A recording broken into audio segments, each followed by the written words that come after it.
रुपया नहीं गिर रहा है, डॉलर बढ़ रहा है। अब बहुत से को समझ में नहीं आई कि रुपया नहीं गिर रहा है, डॉलर बढ़ रहा है का मतलब क्या हुआ।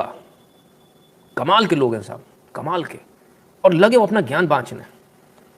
देखिए रुपया गिरेगा तो सारी करेंसी के खिलाफ रुपये गिर जाएगा, सारी करेंसीज के, ठीक है ना। उसको बोलते हैं रुपये का डिवैल्यूएट होना, रुपया गिरना, यानी आपकी इकोनॉमी का कमज़ोर होना। अब एक इकोनॉमी, कोई एक पर्टिकुलर करेंसी जो है वो बढ़ गई, इसका मतलब उसकी इकोनॉमी स्ट्रांग हुई है, आपकी कमज़ोर नहीं हुई, उसकी स्ट्रांग हुई है, क्योंकि बाकी सारे वहीं कहीं स्टैग्नेंट है। अब दोनों में फ़र्क दिखा देते हैं आपको, जिन लोगों को समझ में नहीं आता। सर ये देखिए, ये यूपीए गवर्नमेंट है और ये एनडीए गवर्नमेंट है, मई 2013 से अगस्त 2013 तक, और यहाँ मई 2022 से सितंबर 2022 तक कोई क्राइसिस नहीं था दुनिया में, जबकि यहाँ भी सीवियर ग्लोबल क्राइसिस चल रहा है, पूरी दुनिया में क्राइसिस है इस समय। इनके समय पर ग्लोबल क्राइसिस नहीं था, यूपीए पावर में थी, यहाँ एनडीए पावर में। Huge decrease in value of Indian rupee, भारतीय रुपये में गिरावट आई थी। Indian rupee performing very strongly, यहाँ उल्टा इंडियन रुपी स्ट्रांगली परफॉर्म करा। कैसे जरा समझिए, सिर्फ डॉलर की कीमत पे मत जाइए, अंधे मत हो जाइए। यहाँ आइए, पाउंड की कीमत घटी है आपके रुपये के मुकाबले में 24%, यूरो की कीमत घटी है आपके रुपये के मुकाबले में 28%, सॉरी ये जो है पाउंड के मुकाबले में आपका रुपया 24% गिरा था, रुपी परफॉर्मेंस है सॉरी।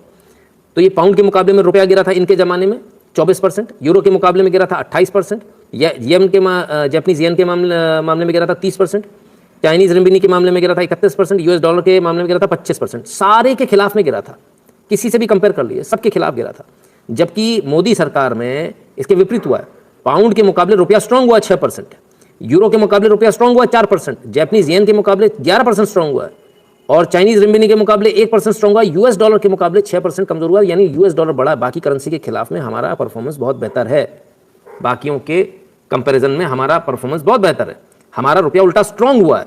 अगर हम स्टेगनेंट होते तो ये 0-0 होना चाहिए था, ये ग्रीन होके जब परसेंटेज बढ़ गया है तो इसका मतलब रुपया स्ट्रांग हुआ है, कमजोर नहीं हुआ है। सिर्फ डॉलर एकमात्र ऐसी करेंसी है जिसने आर्टिफिशियली अपना रेट बढ़ा रखा है, तो वो अपना बढ़ा हुआ है, वो अपने हिसाब से अपनी इकोनॉमी को ड्राइव कर रहा है, तो इसलिए ऐसा है।